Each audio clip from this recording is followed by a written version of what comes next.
Hello, everybody, and welcome back to another episode of Calibria Crystal Guardians. For this episode, we're going to go over a spotlight of Asura. Love him or hate him, he's a really powerful, really well-rounded unit. Mine is not the best round, but he's decently powerful enough to get the job done.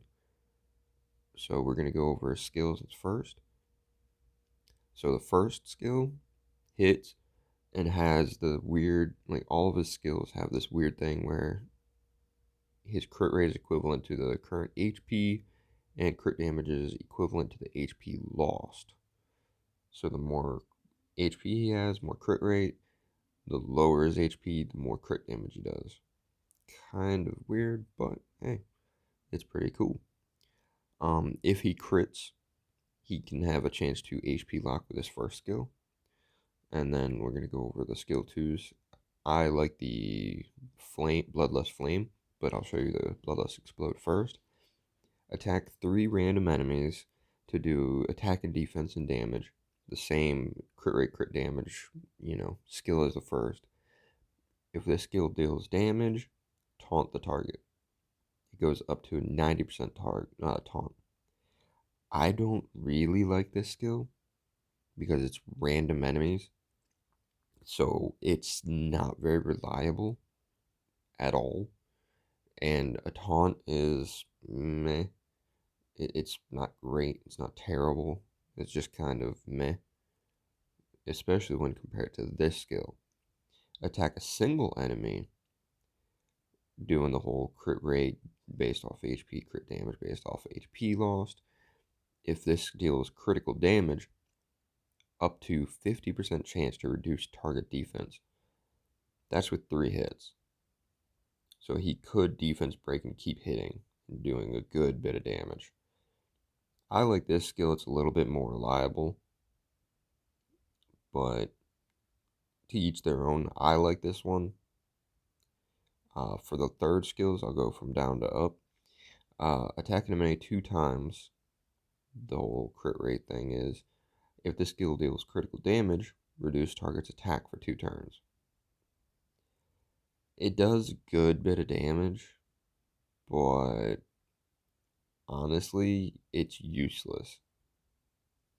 I mean, it really is. Compare it to the other, like the 2 passives that he has. This is his most useless third skill. I mean, by quite a bit. Next would be Unbroken Body. This is a passive skill a lot of people don't quite understand the goods and bads of it. It's a passive that a lot of people throw on there because they think it's going to be so amazing. But at the same time, they get kind of relying upon that reflect damage, which can be avoided really, really easy. When he's attacked, and it goes up to 100% chance, reflect 100% of own defense and fixed damage, and recover 6% of own max HP. Sounds really good.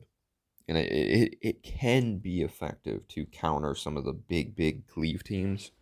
The problem with it is, if they're really strong cleave teams, this skill will do nothing.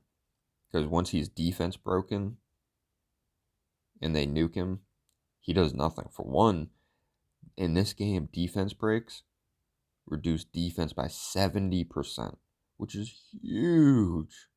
So he gets defense broken. He reflects based off of defense. So right then and there, his reflect damage gets dropped down to way less than you want. Like completely low damage reflect.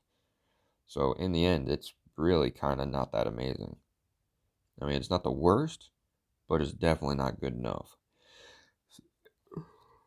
I mean, you can use it, but I would definitely recommend Kong's body passive. When he's being attacked, 100% chance to reduce all damage taken by 50%. It doesn't stack with other damage reduction effects, which would be freaking sweet. But, all that damage that he reduced is going to be saved and added to the next attack. And yes, you can use that as a critical strike. So that is an amazingly powerful skill. Now, if you don't understand what that means, say mine has just shy of 50,000 HP. Somebody hits him with 25,000 damage, right? Because this Kong's body passive, or no, somebody hits him with 50,000 damage. He's got just shy of 50,000, but because of his passive, it would reduce it to 25,000 damage. So that would make it so he would live through that kind of an attack. And that 25,000 that he reduced is going to be added to your next attack. So your next attack is going to do as much damage as it normally does, and then stacks up that damage of 25 on top of that. Yes, you can critical damage, and I would eventually like to build him slightly different once I can get a higher quality of runes. But with how the game is right now, you can't really farm really good berserk or immunity or really any number of different kinds of runes. For Asura, there's several actually really good builds for him. I have him on berserk immunity, but in all honesty, I want to eventually, when I can get some really good drain runes, I want to test out drain on him, because I have a feeling with this Kong's body passive where he reduces all the damage and then dishes it all back out. If you do that with drain, that can actually be really, really nice combo. So he's keeping himself healed up. You could, if you have somebody like Elven Queen to put immunity and stuff like that, you could put him in like drain counter or drain and Ravager, or there's a bunch of different ways you can build him. I mean, I put him at HP, defense, because remember, depending upon how much HP he loses, that's how much he's going to add to his next attack. So you want him to be able to tank a lot of hits. So the more HP he has, the more damage he can tank and then dish back out. For the other passive, the Unbroken Body, a lot of people stack defense percent, defense percent, defense percent, and he has like no HP. So all they do is defense break him and then one hit him. So quick. That's the problem with that other passive. Everybody doesn't realize that this one, when your defense broken, makes that passive almost useless by comparison. Whereas this, the Kong's body, even defense broken, it reduces half of the damage, even then. So I like to build him with HP defense. I could do HP with a good bit of defense subs in the future. But what I really want to do, and like I said, I want to do a test with drain runes and stuff like that. HP, crit damage, HP. That's what I want to do with some defense substats. That, I believe, could be an amazing, amazing build. Because he could do a good bit of damage on that return. So drain with HP, crit damage, HP. I have a feeling that could be really powerful. So that's the basic way of his skills, his runes, what mine is built like.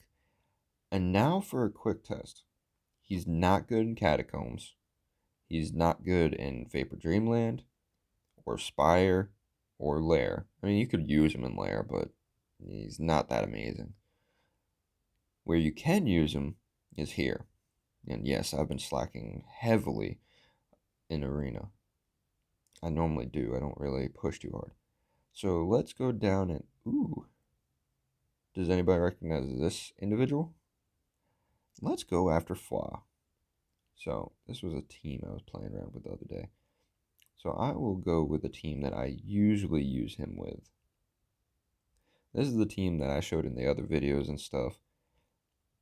He is extremely powerful in this team. Yeah, that's the right one. He's the reason that I can beat this team. Him and him. But Dragoon just because he can duel one of them. But the Asura is the one that can tank all the damage that's coming out. So let's just go into it. This is one of his troll defenses. It's not like a super serious defense. So it's not like the top of the top. And no, they didn't get healed with that HP break, but it did give them crit resistance, which could come in handy.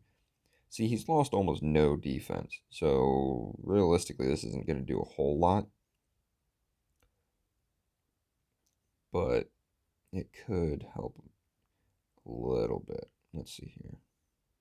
Oh, stop with that. All right, now duel that, and now both of his Cleos are locked in place. And you see what I meant by the Asura getting defense broken pretty often. It's rather annoying. This whole defense he's got is frustrating, to say the least. It doesn't do much in damage, but it is frustrating how often they sleep me, they stun me, they realistically it's just obnoxious as hell. So it's easy to beat if you tank it out, but yep, there you go. Now Asura's lost a little bit of HP, and you see how much more damage he does. That is why that passive is so powerful.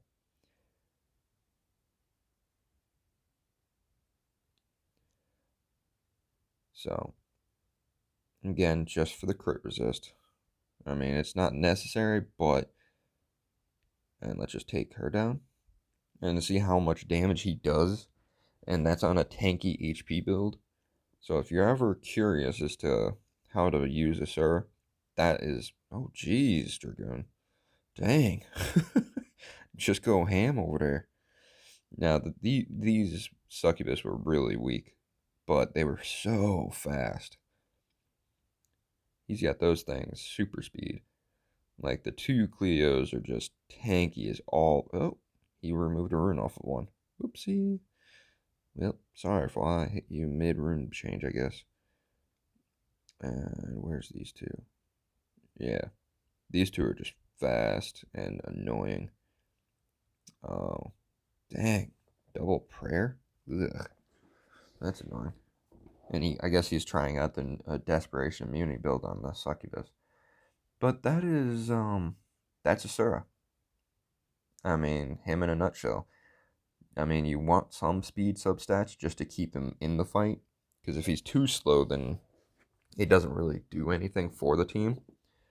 So build him tanky, and there you go. And thank you for watching the video, guys.